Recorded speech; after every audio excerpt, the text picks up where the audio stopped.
누가복음 12장 49절에서 53절까지 말씀입니다. 내가 불을 땅에 던지러 왔노니 이 불이 이미 붙었으면 내가 무엇을 원하리요? 나는 받을 세례가 있으니 그 이루기까지 나의 답답함이 어떠하겠느냐? 내가 세상에 화평을 주려고 온 줄로 아느냐? 내가 너희에게 이르노니 아니라 도리어 분쟁케 하려 함이로라. 이후부터 한 집에 5사람이 있어 분쟁하되 셋이 둘과 둘이 셋과 하리니 아비가 아들과 아들이 아비와 어미가 딸과 딸이 어미와 시어미가 며느리와 며느리가 시어미와 분쟁하리라 하시니라. 아멘. 기도하겠습니다. 살아계신 하나님 아버지, 은혜를 감사합니다. 오늘도 하나님께서 이 시간에 살아있는 말씀을 우리에게 주시기를 원하고 기도합니다. 우리가 마음을 열고 그 말씀을 받게 하여 주옵소서. 사모하는 심령으로 그 말씀을 받게 하여 주옵소서. 하나님의 살아있는 말씀이 우리의 심령 가운데 늘 풍성케 하여 주셔서 혼탁하고 어지러운 이 시대에 하나님 말씀 의지하여 살아가게 하여 주옵소서. 하나님의 말씀, 성령의 검을 의지하여 사단과 영적인 싸움을 바르게 싸워갈 수 있도록 저희들을 붙잡아 주시옵소서. 이 시간에 성령께서 충만히 임재하여 주옵소서. 예수 그리스도 이름으로 기도하옵나이다. 아멘.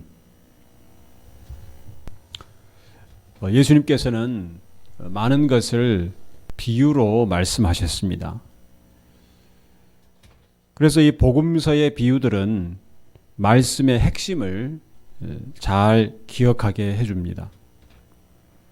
예를 들어서 포도나무 비유는 우리가 잘 아는 포도나무 비유에 보면 예수님과 믿는 성도들 그리고 하나님과의 관계를 잘 표현해주고 있습니다. 예수님은 포도나무요, 우리는 그의 가지다. 하나님은 농부다. 이 비유를 통해서 쉽게 하나님의 말씀을 이해할 수 있게 하셨습니다. 그런데 우리가 비유를 해석할 때는 주의를 기울여야 됩니다. 우리가 잘 아듯이 문학 중에는 소설이 있고 시가 있습니다. 소설은 그 사건과 내용을 자세하게 묘사를 합니다. 마치 그림을 그리듯이 말로써 글로써 내용을 설명하고 그것을 따라 그 전개를 따라서 독자들이 읽어가면 머릿속에 그 상황이 그려집니다. 마치 자신이 그 책에 있는 주인공의 그 상황으로 들어가는 것과 같은 그런 경험을 하는 것입니다. 그런데 시는 다릅니다. 시는 말 한마디, 단어 하나하나가 아주 압축적인 내용을 담고 있습니다. 무엇을 말하고 있는지 처음에 한 번 읽어서는 쉽게 드러나지 않습니다. 그래서 시를 읽으면 우리가 그 시를 읽고 생각을 해야 됩니다. 읽는 독자마다 해석이 다를 수 있습니다. 그리고 읽는 사람에 따라서 다르게 해석하는 것이 오히려 그 시의 매력으로 비추어지기도 합니다. 마치 우리가 빛을 프리즘, 삼각형 모양 프리즘에 쏘이면 그 반대편에 7개의 무지개의 빛이 나타나는 것처럼 시가 다양한 해석이 존재하는 것을 매력으로 드러내기도 합니다. 그런데 예수님의 비유는 시가 아닙니다. 다양한 해석이 존재할 수는 있으나 그렇게 다양한 해석을 예수님께서 의도하고 말씀하신 것이 아닙니다. 그래서 우리는 항상 예수님께서 이 비유를 말씀하신 의도에 따라서 해석을 해야 됩니다. 이것을 놓치기 때문에 엉뚱한 방향으로 우리가 말씀을 해석할 때가 많은 것입니다. 특히 큐티를 강조하고 큐티를 열심히 하는 사람들이 자기 나름대로 해석을 할 때가 참 많습니다. 참 주의를 해야 됩니다. 예수님께서 어떤 상황에서 이 말씀을 하셨고 이 비유를 어떤 흐름과 맥락에서 말씀하셨는지 그 의도를 잘 파악을 해야 됩니다. 그래서 요즘의 이단들은 나름대로의 따로 정경, 어떤 성경과 같은 것을 만들지 않고 그냥 성경 자체를 가지고 해석을 다르게 하는 경우가 많습니다. 그래서 그 나름대로의 논리를 자세히 구성하기 때문에 아주 세밀하고 또 아주 조직적으로 잘 구성하기 때문에 그 성경의 부분을 어설프게 이해하는 성도들이 그 이단들의 해석을 따라가다가는 쉽게 넘어갈 수도 있습니다. 그래서 우리가 이 성경의 비유를 해석할 때는 늘 주의를 기울이고 핵심을 잘 이해를 해야 됩니다. 왜 이 말씀을 하셨는가를 항상 생각을 해야 됩니다. 오늘 본문도 마찬가지입니다. 불을 땅에 던지러 왔다는 예수님 말씀에서 불이 무엇을 의미하는지 우리는 이해를 해야 됩니다. 또 예수님께서는 받을 세례가 있다는 말씀도 하셨습니다. 또 분쟁하게 하려 오셨다는 말씀도 있습니다. 이것은 성경의 다른 본문의 가르침과 마치 모순되는 듯한 내용을 담고 있습니다. 그래서 어떤 사람들은 이 모순되는 내용을 들어서 성경이 참 문제가 많다 이렇게 말할 수도 있습니다. 그래서 우리는 이러한 비유를 대할 때 주의를 기울여야 하는 것입니다. 오늘 본문 말씀 49절에 보면 내가 불을 땅에 던지러 왔노니 라고 했습니다. 주님께서 다시 오실 것을 대비하라는 말씀에 이어지는 말씀입니다. 바로 앞절에서 많이 받은 자에게 많이 찾겠다. 이 말씀을 하셨습니다. 주인이 와서 청지기가 한 일에 대해서 결산하는 그 내용입니다. 이것은 곧 심판을 의미합니다. 그래서 49절에서 불은 심판을 의미하는 것이 분명합니다. 내가 불을 땅에 던지러 왔노니 이 불이 이미 붙었으면 내가 무엇을 원하리요? 그런데 예수님께서는 불을 땅에 던지러 왔다고 하셨습니다. 이미 오신 것에 대해서 말씀합니다. 그러니까 예수님께서는 이미 불을 던지신 것입니다. 예수님께서 이 세상에 오셔서 지금 제자들과 함께 또 사람들 무리들 앞에 메시아로 사역을 하고 계십니다. 예수님이 오신 사건은 이 심판과 연결이 된다는 것입니다. 그리고 오늘 본문의 가르침은 앞선 본문에서 깨어있으라는 예수님의 가르침에 계속 이어지는 상황에서 이 말씀을 하신 것입니다.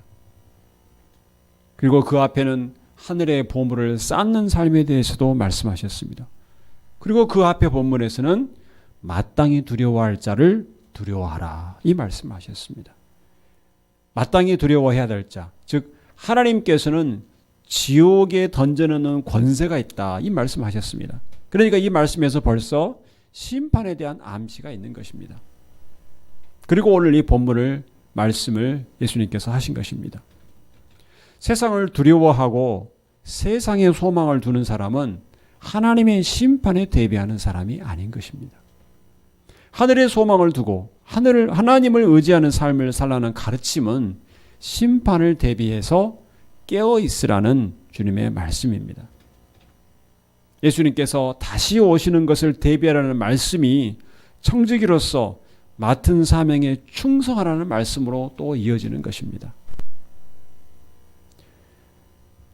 그런데 예수님께서 다시 오실 것을 대비해서 충성을 다하는 청지기가 되라는 이 가르침을 시대에 맞는 말씀을 전하라는 가르침으로 해석하는 설교가 많이 있습니다. 인터넷에 찾아보면 그런 설교가 참 많습니다. 이 시대가 도대체 어느 때냐? 이 시대에 맞는 말씀을 우리가 들어야 된다. 이렇게 말을 합니다. 그러니까 결국 이 예수님의 비유를 어떻게 결론을 맺냐면 이 시대에 맞는 말씀을 가르치는 사람을 찾아 따라가야 된다는 그런 결론으로 이르게 되는 것입니다. 시대를 잘 분별해서 때에 따라 양식을 다르게 주어야 된다. 이 말씀으로 생각을 합니다. 그렇게 해서 이단들이 이 본문을 잘 이용을 합니다. 예수님의 비유를 우리가 분명하게 알고 있지 않으면 그런 주장에 현혹이 될 수 있습니다. 그냥 똑같은 말씀만 교회들을 하는 것 같은데 뭔가 이 시대에 맞는 특별한 주장을 하는 사람을 찾게 되는 것입니다. 그러니까 결국 예수님의 비유의 말씀을 듣고 예수님이 말씀하신 자기가 맡은 삶에 충실해야 되는 것이 아니라 뭔가 특별한 말씀을 전하는 자를 찾게 되는 것입니다. 예수님이 그 비유에서는 주인의 뜻을 잘 알고 그 뜻에 따라 행하는 청지기와 같이 충성을 다하라는 것이 비유의 가르침입니다. 그런데 오히려 그 뜻에 어긋난 삶을 살도록 잘못된 해석을 하는 것입니다. 우리는 예수님의 말씀에 따라 충성해서 다시 오실 때를 대비하며 깨어 있어야 되는 것입니다.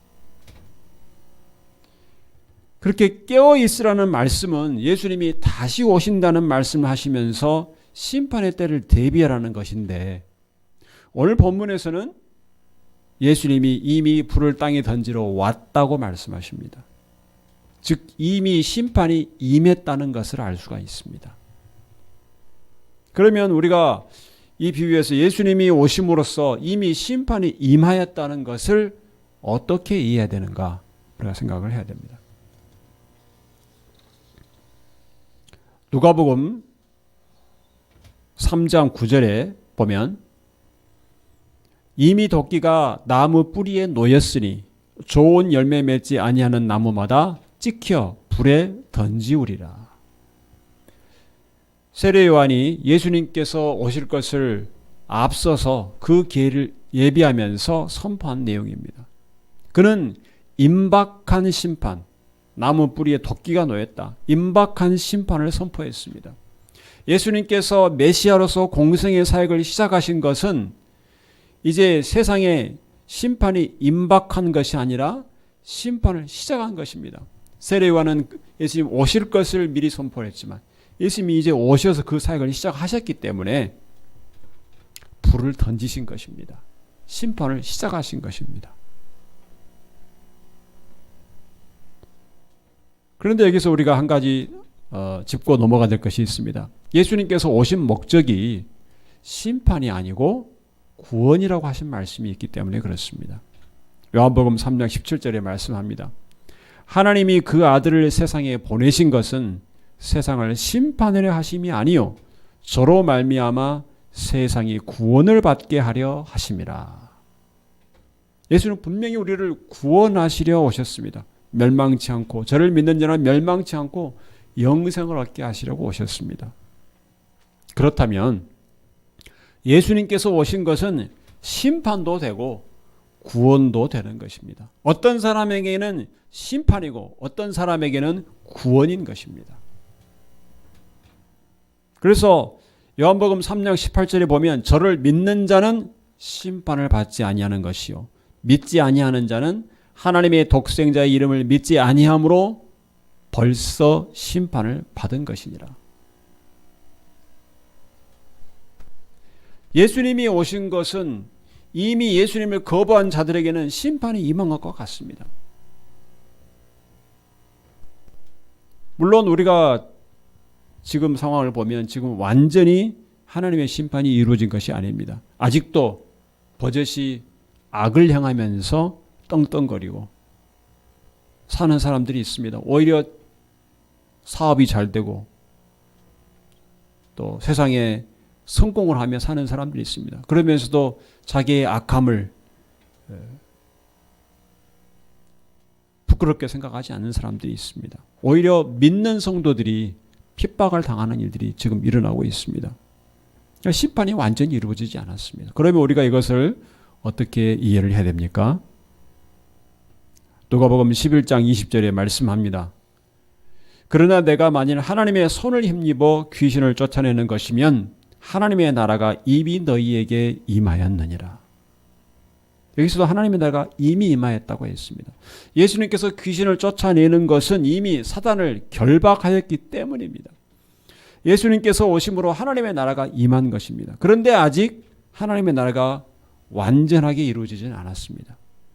그래서 이 하나님의 나라가 임하는 원리를 이 심판에 적용을 하면 심판은 시작되었으나 완전한 심판이 이루어지지는 않은 것입니다. 이런 맥락에서 49절의 말씀에 이 불이 이미 붙었으면 내가 무엇을 원하리요? 이 말씀을 우리가 이해를 해야 되는 것입니다. 심판은 이미 시작이 됐습니다. 예수님 오심으로써. 이 심판은 하나님의 뜻입니다. 예수님은 하나님의 뜻을 이루시기 위해서 이 땅에 오셨습니다. 예수님께서는 그 일을 이루실 것입니다. 예수님께서 십자가에 달려 죽으시고 부활하시는 일은 우리의 구원을 위한 사역입니다. 그러면서 동시에 믿지 않는 자들에게는 심판을 완전하게 이루어 가시는 그런 일인 것입니다. 예수님께서 이루어 가시는 심판이 그러면 어떤 성격을 가지고 있는가? 이사야서 11장에 보면 우리가 알 수 있습니다.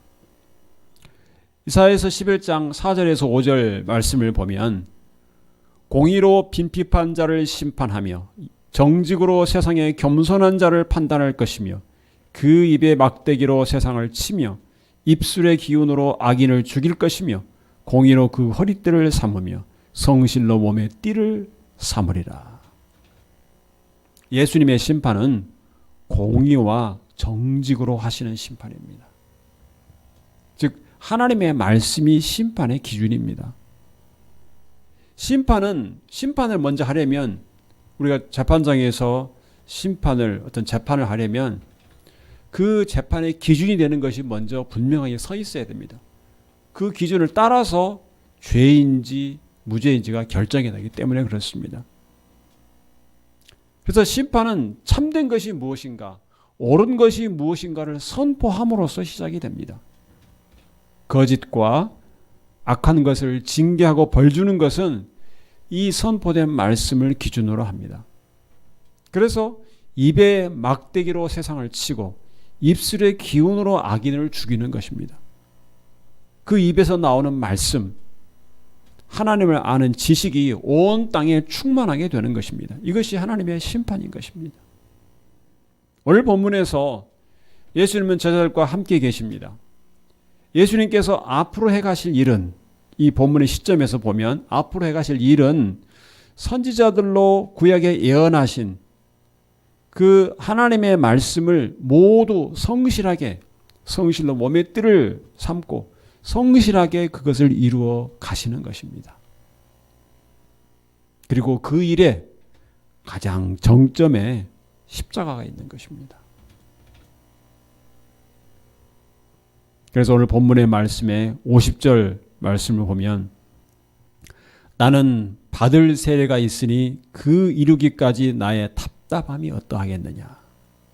이 십자가 사건을 말하고 있습니다. 여기서 받을 세례, 이 받을 세례는 십자가에서 죽으시는 사건을 의미합니다. 마가복음 10장 38절 말씀에 보면 예수께서 가라사대 너희 구하는 것을 너희가 알지 못하는도다.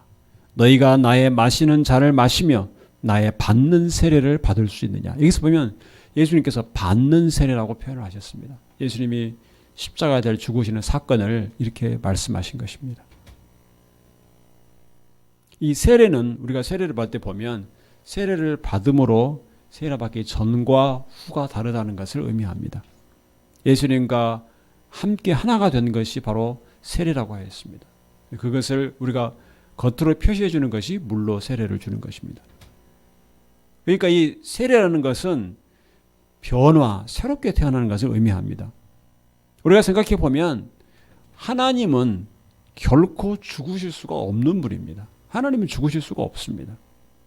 그 결코 죽으실 수 없는 성자 하나님이신 예수님께서 인간의 몸을 입으셨습니다. 그리고 인간으로서 죽으십니다. 이 죽음을 통과하셔서 부활하십니다.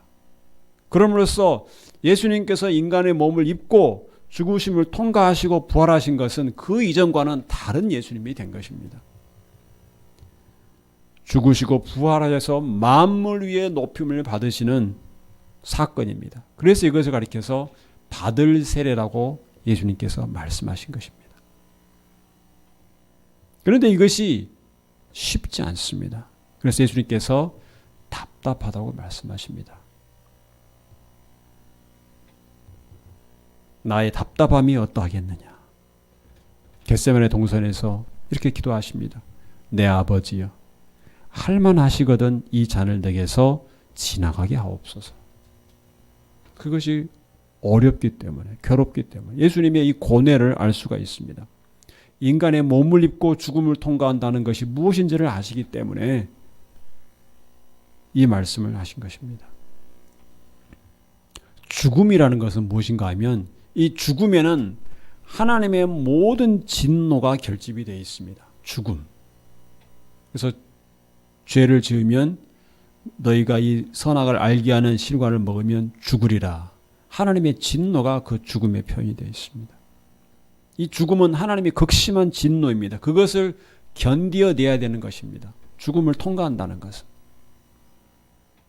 사실 우리는 죽음이 무엇인지를 잘 모릅니다. 왜냐? 죽는 사람을 보기는 했지만 죽어본 경험이 없기 때문에 그렇습니다. 죽음이 전장 무엇인지를 우리는 알 수 없습니다. 생명이 없어진다는 것이 얼마나 큰 비극이고 처절하고 비참한지 우리는 알 수가 없습니다.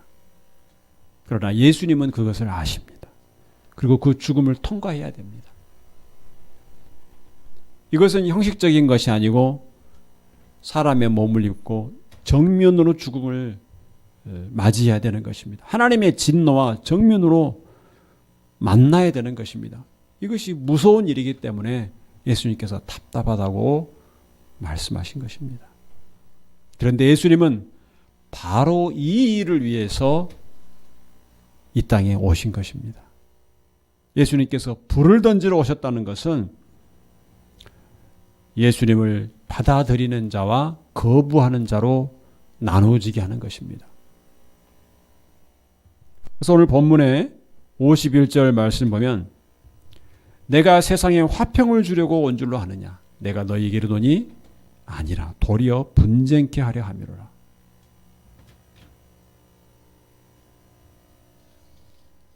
복음이 선포되는 곳에 두 가지 반응이 나타납니다. 예수님을 받아들이는 자와 거부하는 자가 나타납니다. 구원을 받는 자와 멸망받을 자로 나누어지게 됩니다. 곡식과 가라지가 나누어집니다. 그래서 갈등과 분쟁이 생길 수 있습니다.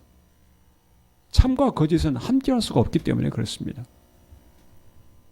그런데 우리가 잘 알듯이 예수님은 우리에게 평안과 안식을 주신다고 말씀합니다.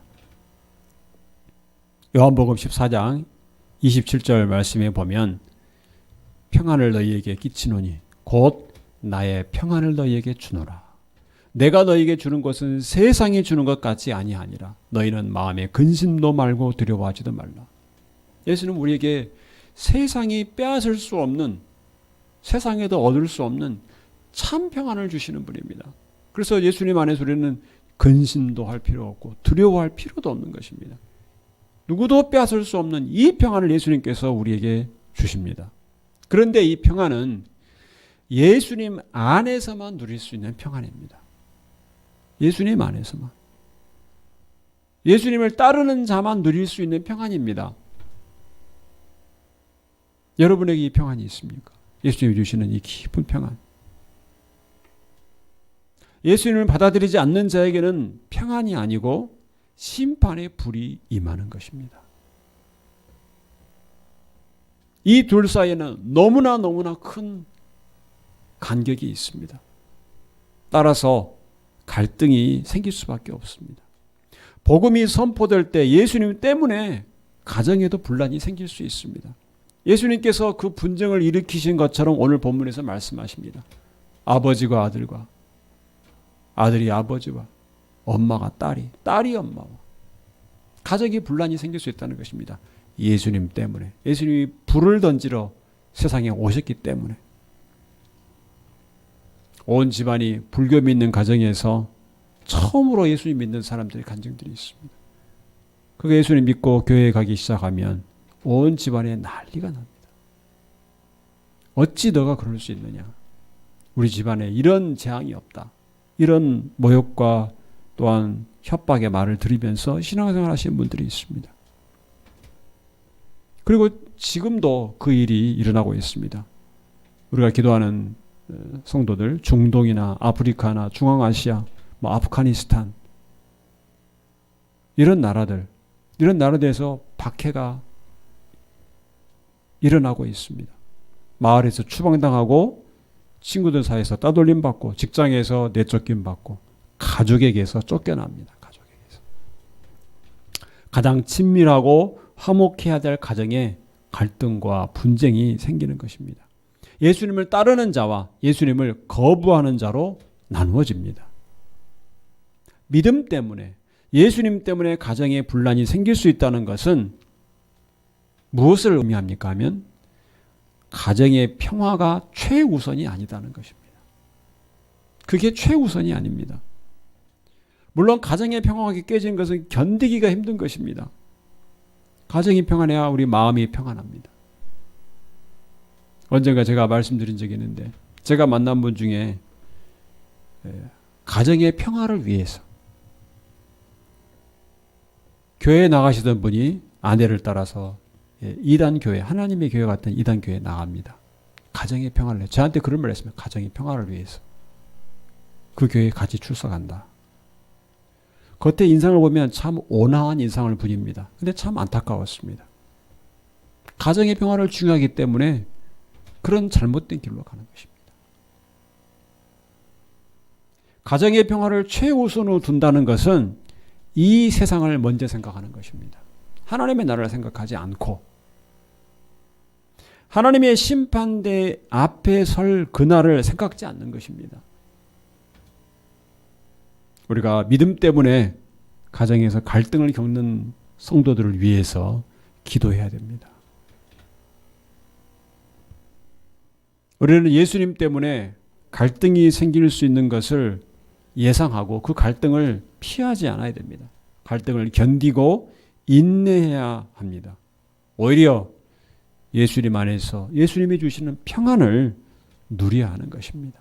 세상이 주는 것 같지 않은 이 평안을 붙들고 견디어내야 되는 것입니다. 끝까지 주님을 의지해야 됩니다.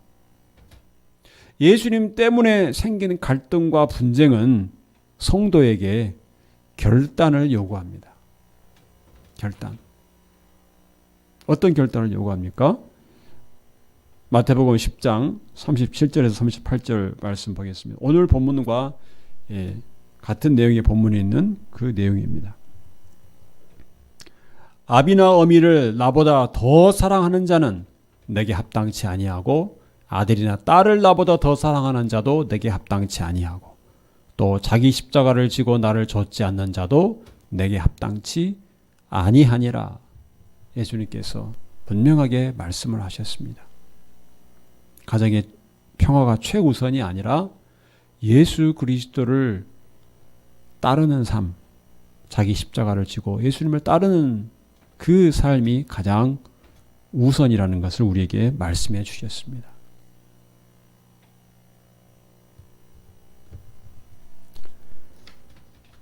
예수님께서 이 땅에 오신 것은 택함받은 백성을 구원하기 위한 것입니다.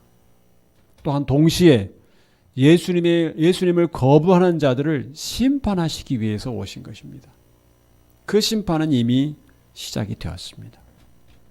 십자가의 복음은 구원받는 성도에게는 하나님의 능력입니다. 그러나 믿지 않는 자들에게는 어리석고 미련하게 보입니다. 그래서 그들은 거부하고 복음을 거부하고 멸망의 길로 가는 것입니다.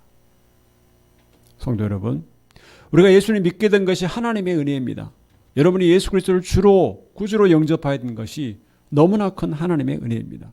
그 안에서 예수님 안에서 이 세상에 빼앗을 수 없는 참 평안을 우리가 누릴 수 있습니다. 세상에 아무리 불안하고 아무리 재앙의 소식이 들려와도 예수님 안에서 우리는 평안을 유지할 수 있습니다. 그러나 예수님 때문에 우리가 세상 속에서 인간관계에 갈등이 생길 수도 있습니다. 예수님은 구원을 위해 오셨는데 믿지 않는 자들에게는 예수님이 오신 것이 심판이기 때문에 그렇습니다. 여러분이 살아가는 환경에서 불신자의 갈등을 담담하게 받아들이고 인내하셔야 됩니다. 오히려 주님을 따르는 결단의 삶을 더욱더 분명히 해야 되는 것입니다. 그런 갈등 상황에 있을 때 내가 주님을 따르기로 더 결단을 해야 되는 것입니다.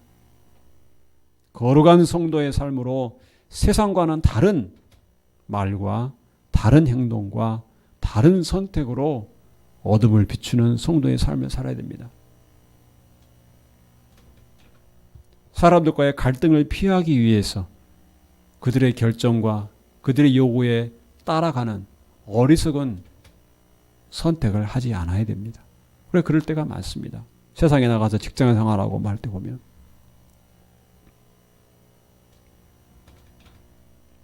그때마다 우리는 우리 주님께서 원하신 것이 무엇인가를 분명하게 알아야 됩니다.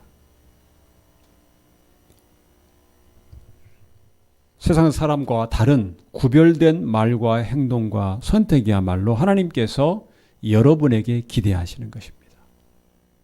예수님께서 다시 오실 그 날을 바라보면서 깨어있는 삶인 것입니다. 여러분이 하나님 백성으로서 성실하게 사명에 충성하시는 것이 세상 사람들과의 관계에서 갈등을 오히려 일으키게 할 수도 있습니다. 내가 주의 말씀에 충성하다 보면 갈등이 일어날 수 있습니다. 그때 우리는 지혜 있고 진실한 청지기로서 우리 주님의 뒤를 따라서 자기 십자가를 지고 십자가의 길을 가는 것이 주님이 오실 그 때를 대비하는 깨어있는 삶인 것입니다. 주님이 다시 오셨을 때 충성되고 착한 종이라고 인정해 주실 것입니다. 갈등과 고난 속에서도 우리 주님이 주시는 평안을 누리시고 주님을 만나는 그 날을 바라보며 사시는 승리하는 성도들이 되시기를 주님의 이름으로 축원합니다. 기도하겠습니다. 하나님 아버지, 오늘도 주신 말씀을 인하여서 감사합니다. 우리가 하나님의 은혜를 힘입어서 멸망당하지 아니하고 구원받는 성도가 되게 하신 것을 감사합니다. 예수님이 이 땅에 오신 것이 우리에게는 구원이고 평안이고 생명이고 놀라운 은혜인 것을 감사합니다. 하나님 아버지, 그러나 우리가 이 땅에 살아갈 때 믿지 않는 자들과의 갈등과 분쟁이 있을 수 있음을 우리가 오늘 말씀을 통해서 들었습니다. 그 상황들을 우리가 믿음으로 견디어내고 인내하게 하여 주시옵시고 오직 예수 그리스도를 따르는 십자가의 삶, 주님을 따르는 삶을 더욱더 결단하게 하여 주시옵소서. 하나님께서 우리를 통하여 이 세상에 드러내고자 하시는 거룩한 삶, 거룩한 말과 행동으로 세상에 빛을 비추는 성도들이 되게 하여 주시옵소서. 하나님의 귀한 말씀을 늘 말씀에 간직하며 주님이 오실 그때를 대비하며 우리가 맡은 하나님 나라의 백성으로서의 사명에 충성을 다하는 귀한 성도들이 되게 하여 주시옵소서. 예수 그리스도의 이름으로 기도하옵나이다. 아멘.